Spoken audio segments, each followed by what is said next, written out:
అందరికీ నమస్కారం. వాస్తు ప్రకారము టాయిలెట్స్ ఎక్కడ ఉండాలి అనేటువంటిది చాలామందికి ఉండేటువంటి ప్రశ్న. అయితే ఏ స్థానాల్లో వాస్తుశాస్త్ర ప్రకారము ఉంటే మంచిది, ఎక్కడ ఉంటే మంచిది కాదు, ఎలాంటి ఫలితాలు ఉండే అవకాశం ఉంది, ఇలాంటి విషయాల్ని మనము ఈ వీడియోలో తెలుసుకుందాం. అయితే ఈశాన్యంలో ఒకవేళ టాయిలెట్ ఉన్నట్టయితే పిల్లలకు సంబంధించినటువంటి చదువు విషయంలో కానీ, అభివృద్ధి విషయంలో కానీ, అలాగే ఇంటిళ్ళ పాదికి కూడా ఆరోగ్య విషయంలో కానీ ఇబ్బందులు తలెత్తేటువంటి అవకాశం ఉంటుంది. అయితే ఇంట్లో అందరికీ కూడా ఇది అనారోగ్య సూచన కాబట్టి ఈశాన్యంలో టాయిలెట్ అనేది ఉండకూడదు. బాత్రూమ్ అయినా సరే, టాయిలెట్ అయినా అక్కడే ఉండకూడదు. ఎందుకు అంటే అది దేవతా స్థానము, వాస్తు పురుషుడికి సంబంధించి అది అక్కడ మనము దేవతల్ని ఉంచి ఆరాధించాల్సినటువంటి స్థానం కాబట్టి అక్కడ టాయిలెట్స్ ఉండడం అనేది వాస్తుశాస్త్ర రీత్యానే, అలాగే అన్ని రకాలుగా కూడా మంచిది కాదు. అలాగే తూర్పు తీసుకుంటే మనం చాలామంది ఇళ్లలో గమనిస్తూ ఉంటాము, తూర్పు వైపు మెట్లు ఉండేసి దాని కింద సెప్టిక్ ట్యాంక్ కానీ లేదా టాయిలెట్ కానీ కడుతూ ఉంటారు. అయితే ఇక్కడ సెప్టిక్ ట్యాంక్ అయితే ఓకే, ఎందుకంటే కిందికి తవ్వి ఉంటుంది కాబట్టి తూర్పులో లోతు ఉండడం అనేది మంచి విషయం కాబట్టి ఇక్కడ సెప్టిక్ ట్యాంక్ ఉండడము అనేది కరెక్టే, కానీ టాయిలెట్ మాత్రం ఉండకూడదు. అలాగే ఒకవేళ తూర్పులో కనుక బాత్రూమ్ ఉంటే, టాయిలెట్ ఉంటే ఏం జరుగుతుంది? తూర్పు మనకి కీర్తి ప్రతిష్టలను ఇచ్చేటువంటి, పేరు ప్రతిష్టలను ఇచ్చేటువంటి స్థానం, వాటికి భంగం ఏర్పడే అవకాశం ఉంది. సో ఇంట్లో ఉండే పెద్దలకు కానీ పిల్లలకు కానీ చెడ్డ పేరు రావడం అనేది జరగడానికి ఆస్కారం ఉంటుంది. అందుకని తూర్పులో టాయిలెట్ని నిషేధించడం అయింది. ఆ తర్వాత ఆగ్నేయం తీసుకుంటే ఆగ్నేయంలో టాయిలెట్ అనేది అస్సలు ఉండకూడని విషయం. ఎందుకు? అది శుక్రుడికి సంబంధించిన స్థానము. ప్రతి ఇంట్లోకి వ్యక్తి, ఆ ఇంట్లోటువంటి మనుషులు ఇంట్లోకి రావడానికి ఎలాగ మెయిన్ డోర్ ఉంటుందో ఆ ఇంట్లోకి ధనం రావడానికి ఆగ్నేయం అనేది స్థానం అన్నమాట. సో ఆగ్నేయము ధనానికి మెయిన్ డోర్. అలాంటి శుక్రుడి స్థానంలో గనక టాయిలెట్ ఉంటే ఏం జరుగుతుంది? మొత్తం డ్రైన్ అవుట్ అయిపోతుంది. ఎందుకంటే టాయిలెట్ అనేది, సింక్ అనేది రాహుకు సంబంధించినటువంటి విషయము. సో అక్కడ మొత్తం ధనం అంతా కూడా ఆ ఇంట్లో ఉన్నదంతా ఆవిరైపోతూ ఉంటుంది అనమాట, మింగేయబడుతుంది. అనవసరమైనటువంటి ఖర్చు, అలాగే ఆ ఇంట్లోకి ధనం రాకడ అనేది ఉండదు.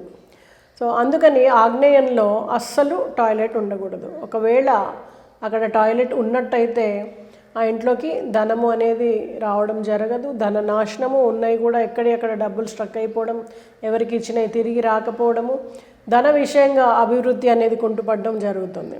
కాబట్టి ఆగ్నేయంలో టాయిలెట్ అనేది ఉండకూడదు. అలాగే ఉత్తరం తీసుకుంటే, ఉత్తరము అనగానే మనందరికీ తెలుసు అది కుబేర స్థానము. కుబేర స్థానము అనగానే మనకి ఐశ్వర్యము, నగలు, ఆభరణాలు, మన ఇంటి స్థిరాస్తి విషయాలు, ఇలాంటివన్నీ ఉండాల్సినటువంటి స్థానంలో కనుక మనం టాయిలెట్ నుంచితే మళ్ళీ రాహు సంబంధం అన్నాము. సో మొత్తం కుబేర స్థానంలో ఉన్నటువంటి ధనాన్ని, ఐశ్వర్యాన్ని, అన్ని రకాల స్థిరాస్తుల్ని అది కూడా మింగేస్తుంది అన్నమాట. సో అందుకని ఉత్తరము అనేది చాలా నిషిద్ధమైనటువంటి స్థానము టాయిలెట్ కోసము. ఎట్టి పరిస్థితుల్లో కూడా అక్కడ ఉండకూడదు. ఆ ఇంట్లో ఉండేటువంటి వ్యక్తులకి ఉండేటువంటి అవకాశాలు కూడా కుంటుపడతాయి అన్నమాట, ఉద్యోగపరంగా కూడా. ఎందుకంటే మనకి ఏ రకంగా ధనం వస్తుంది? మనము విద్య ద్వారా కానీ, లేకపోతే ఉద్యోగం ద్వారా కానీ, వ్యాపారం ద్వారా కానీ, అవకాశాల ద్వారా కానీ మనకు ధనం వచ్చే అవకాశం ఉంది. సో అవన్నీ కూడా కుంటుపడేటువంటి అవకాశం ఉంటుంది. ఆ తర్వాత నైరుతి. జనరల్గా నైరుతిలో మనకి మాస్టర్ బెడ్రూమ్ ఉంటుంది, బరువు ఉండాల్సిన స్థానం అనుకుంటూ ఉంటాము కదా.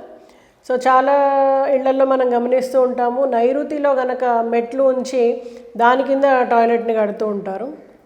ఇది కూడా రాంగే. నైరుతిలో ఎగ్జాక్ట్గా టాయిలెట్ ఉండడం అనేది నిషిద్ధము. అసలు చెప్పాలంటే ఏ మూలలో కూడా టాయిలెట్ అనేది నిషిద్ధం.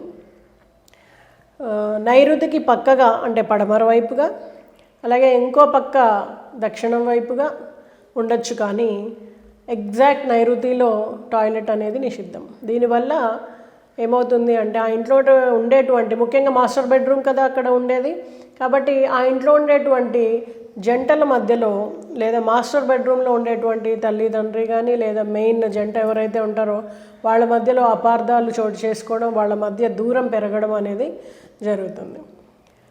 ఆ తర్వాత దక్షిణం తీసుకుంటే దీన్ని యమస్థానం అంటాము. ఇక్కడ టాయిలెట్ ఉండడం అనేది బెస్ట్ ప్లేస్ అన్నమాట. సో ఎక్కడైనా సరే ఇంట్లో దక్షిణంలో టాయిలెట్ ఉండడం అనేది చాలా మంచి విషయము. దానివల్ల ఆ ఇంటికి అభివృద్ధి జరుగుతుంది, నెగిటివిటీ తొలగించబడుతుంది, నెగిటివ్ వైబ్రేషన్ అంతా కూడా క్లియర్ అవుతుంది, ఇలాంటివన్నీ జరిగి మంచి జరుగుతుందన్నమాట. ఆ తర్వాత పశ్చిమం కూడా టాయిలెట్ ఉండడానికి చాలా మంచి స్థానము. ఇక్కడ ఉండడం ద్వారా కూడా డిప్రెషన్ తొలగడం కానీ, చెడు అలవాట్లు పోవడం కానీ ఇలాంటివన్నీ జరుగుతూ ఉంటాయి అన్నమాట. సో దక్షిణము మరియు పశ్చిమము అనేది ఇంట్లో టాయిలెట్ ఉండడానికి చాలా బెస్ట్ ప్లేస్గా చెప్పబడుతుంది. అలాగే ఇంకో మిగిలిన వాయువ్యంలో చూస్తే ఇక్కడ మాత్రం ఉత్తర గోడకి తగలకుండా గనక కడితే, అంటే కొంచెం పశ్చిమం వైపుగా వాయువ్యంలో కడితే మంచిదే. చాలా దగ్గర మనం గమనిస్తూ ఉంటాం, చిల్డ్రన్స్ బెడ్రూమ్ ఉంటూ ఉంటుంది అక్కడ. అలాంటప్పుడు పడమర వైపుగా కట్టడం, ఉత్తర గోడకి తగలకుండా కట్టడం మంచిది. అలాగే కొంతమంది మెట్ల కింద వాయువ్యంలో టాయిలెట్ వేస్తూ ఉంటారు. సో అది కొంతవరకు ఓకే, ఇంటికి తగలినప్పుడు, ఇంటికి ఎగ్జాక్ట్ వాయువ్యానికి తగలదు కాబట్టి అక్కడ ఓకే, కానీ చాలా మటుకు అది కూడా తొలగిస్తే మంచిది. అసలు ఇంట్లో టాయిలెటే ఉండకూడదు చెప్పాలంటే. పూర్వకాలం ఎక్కడ ఉండేది, ఊరి చివర ఉండేది, ఆ తర్వాత ఇంటి బయటికి వచ్చింది, ఆ తర్వాత ఇంట్లోకి వచ్చేసింది. కానీ ఇప్పుడున్న ప్రస్తుత కాలమాన పరిస్థితుల్లో ఇంట్లో వయసు పెద్దగా ఉన్నటువంటి పెద్దలు ఉన్నప్పుడు కానీ ఇంకే రకంగా కానీ మన అవసరాల రీత్యా కానీ టాయిలెట్ ఇంట్లోకి రావడం జరిగింది. కానీ ఒక పావు వంతు వాస్తు దోషాన్ని కలిగించేటువంటి వస్తువు ఏదైనా ఉంది అంటే అది టాయిలెట్టే. కాబట్టి తప్పని పరిస్థితిలో ఉంచుకోవాల్సి వచ్చినప్పుడు దక్షిణం కానీ పశ్చిమం కానీ ఉంచుకుంటాం. మిగతా ప్రాంతాల్లో లేకుండా చూసుకొని మనము టాయిలెట్ పరమైనటువంటి సరి అయిన దిక్కులో ఉంచడం లాంటివి చేయడం వలన మంచి ఫలితాలు పొందుతాం. మీకు టాయిలెట్ గురించినటువంటి ఏమైనా డౌట్స్ ఉంటే ఎక్కడ ఉంటే మంచిది, ఇంకా ఏమైనా మీకు సంబంధించిన మీ ఇంట్లో ఉన్నటువంటి ప్రాబ్లమ్స్కి సంబంధించిన డౌట్స్ ఉంటే కింద మెసేజ్ చేయండి, మీకు జవాబు ఇవ్వబడుతుంది. నమస్తే. ఈ మధ్య చాలామందికి చెట్లు అంటే చాలా ఇష్టం ఏర్పడుతుంది. సో ఇంట్లో కానీ ఇంటి చుట్టూ కానీ ఆఫీస్లో కానీ రకరకాల మొక్కలు ఉంచుకోవడం హాబీగా అయిపోయింది. సో దీని గురించి చాలామంది అడుగుతున్నారు, ఎలాంటి మొక్కలు ఉంటే మంచిది, అసలు చెట్లకి సంబంధించినటువంటి వాస్తుకి కానీ సంబంధం ఏదైనా ఉందా, దానివల్ల అదృష్టం ఏదైనా పెంచుకోవచ్చా అని అడుగుతున్నారు. అలాంటి వారి కోసమే ఈ వీడియో. ఏ చెట్లు ఇంట్లో ఉంటే మంచిది, ఏ చెట్లు ఇంటి బయట ఉంటే మంచిది, ఇలాంటివన్నీ తెలుసుకొని సరిగ్గా మనం పాటించడం వలన మరింత మంచి ఫలితాలు పొందేటువంటి అవకాశం ఉంటుంది. అయితే ఎప్పుడైనా సరే మొక్కలు పెంచినప్పుడు ఏమవుతుంది, చిన్నగా ఉన్నప్పుడు అవేంటి కిటికీ కంటే కిందికి ఉంటాయి. అలాంటప్పుడు ఏదైనా బయట నుంచి ఎనర్జీస్ గాలి ఇంట్లోకి వస్తున్నప్పుడు అవి అడ్డుకోవు. కానీ మొక్కలు పెరిగినప్పుడు మెల్లిగా అవి అడ్డు అవ్వడం జరుగుతుందన్నమాట. అలా జరిగినప్పుడు ఏమవుతుందంటే పాజిటివ్ ఎనర్జీ వచ్చేటప్పుడు కూడా అవి అడ్డుకుంటాయి. అంటే ఏంటి, ఇంట్లోకి పాజిటివ్ ఎనర్జీ రాకుండా మొక్కలు అడ్డుకుంటున్నాయి. అప్పుడు మనకు మంచి జరుగుతుందా నెగిటివ్ జరుగుతుందా? ఖచ్చితంగా నెగిటివే జరుగుతుంది. సో పాజిటివ్ ఎనర్జీ ఎటువైపు నుంచి వస్తుంది మనకి జనరల్గా?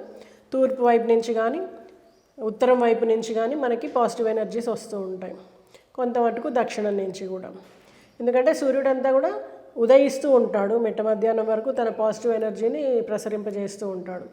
ఎప్పుడైతే సూర్యుడు అస్తమించడం మొదలవుతుందో అప్పుడు ఇన్ఫ్రారెడ్ రేస్ నెగిటివ్ ఎనర్జీస్ అనేవి రిలీజ్ అవుతూ ఉంటాయి. కాబట్టి పశ్చిమ వైపుగా వెళ్తూ ఉన్నప్పుడు సూర్యుడు నెగిటివ్ ఎనర్జీస్ వస్తూ ఉంటాయి అన్నమాట. అందుకనే పూర్వం అంతా కూడా ఎక్కువగా నైరుతి వైపు కానీ పడమర వైపు కానీ ఎక్కువగా కిటికీలు లేకుండా చూసుకుంటూ ఉంటారు. సో అలాంటప్పుడు ఏం చేయాలి, పాజిటివ్ ఎనర్జీకి వస్తున్నప్పుడు అంటే తూర్పు నుంచి ఉదయిస్తున్నప్పుడు మొక్కలు అక్కడ ఏదైనా మనం పెట్టాము సూర్యుడు ఉదయిస్తున్నప్పుడు అంటే అక్కడ ఎనర్జీని అడ్డుకునే అవకాశం ఉంది. చిన్న చిన్న మొక్కలైతే ఇంటికి ఒక 10 అడుగుల దూరంలో, లేకపోతే పెద్ద మొక్కలైతే కనుక ఒక 20-30 అడుగుల దూరంలో ఉండాలి. కానీ ప్రస్తుతం అంత ప్లేస్ అనేది మన ఇళ్లలో ఉంటుందా చూసుకుని అలా కిటికీ అంచు కంటే కిందికి పెరిగేటువంటి మొక్కల్ని మాత్రమే పెంచుకుంటే మంచిదన్నమాట. అసలు ఎలాంటి మొక్కలు ఉంటే మంచిది? వేప కానీ, గానుగ కానీ, అలాగే పండ్ల మొక్కలు కానీ, పూల మొక్కలు కానీ, ఇలాంటి మొక్కలు మన ఇంట్లో పెంచుకోవడానికి ఆస్కారం ఉంది. పాజిటివ్ ఎనర్జీ ఇస్తాయి. అలాగే దేవతా వృక్షాలు ఉంటాయి కొన్ని, మారేడు కానీ, శివలింగ పుష్పం కానీ, అలాగే మనకి కదంబ వృక్షం కానీ, ఇలాంటివన్నీ ఏంటంటే అవి మనం పూజించదగ్గ మొక్కలు. అండ్ చాలా విశేషంగా ఆ పత్రాల్ని, పుష్పాల్ని మనం దేవతామూర్తులకి సమర్పిస్తూ ఉంటాము. సో ఇంట్లో ఉండేటువంటి స్త్రీలు అన్ని సమయాల్లో వాటిని తాకడానికి ఆస్కారం లేదు. ప్లస్ ఎక్కువ మంది స్త్రీలు ఉండే ఇంట్లో ఆ మొక్కలు ఉండకపోవడం మంచిది. సో అంతా వాటిని చాలా పవిత్రంగా మనం చూసుకోగలిగిన సందర్భంలో మాత్రమే ఈ మొక్కల్ని మనము, అది కూడా ఇంటిపైన చెట్టు నీడ పడకుండా ఉండేలాగా పెంచుకోవాలి. అలాగే ఉండకూడని మొక్కలు కూడా కొన్ని ఉంటాయి.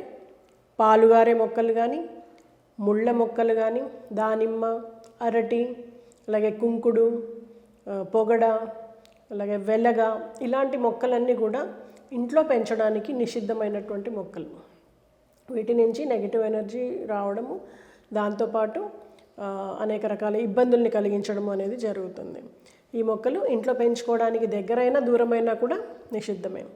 అలాగే నిమ్మ, నేరేడు మొక్కలు లాంటివి పెంచినప్పుడు కొంచెం చికాకుల్ని కలిగించడంతో పాటు పేరు ప్రతిష్టల్ని దెబ్బతీస్తాయి అన్నమాట. ఇది ఎక్కడైనా విన్నారా మీరు? సో మనకి చాలా వాస్తు గ్రంథాల్లో చెప్పడం జరిగింది. నిమ్మ, నేరేడు మొక్కలు చాలామంది ఇళ్లలో గమనిస్తున్నాను ఈ మధ్య ఉంటూ ఉంటాయి. నిమ్మకాయ మనకి సీజనల్గా వాళ్ళకి యూజ్ అవుతుంది అనేసి పెంచుతూ ఉంటారు.